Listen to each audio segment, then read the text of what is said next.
শেখ হাসিনা গণহারে দেশের মানুষ খুন করে, দেশের মানুষ খুন করে শেখ হাসিনা গণহারে বিকল্পকে আমি আমরা স্বৈরাচারের চামড়া তুলে নেব আমরা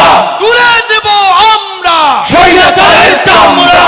21 জুলাই থেকে সরকার আন্দোলন দমনে নানা ফন্দি ফিকির করতে থাকে।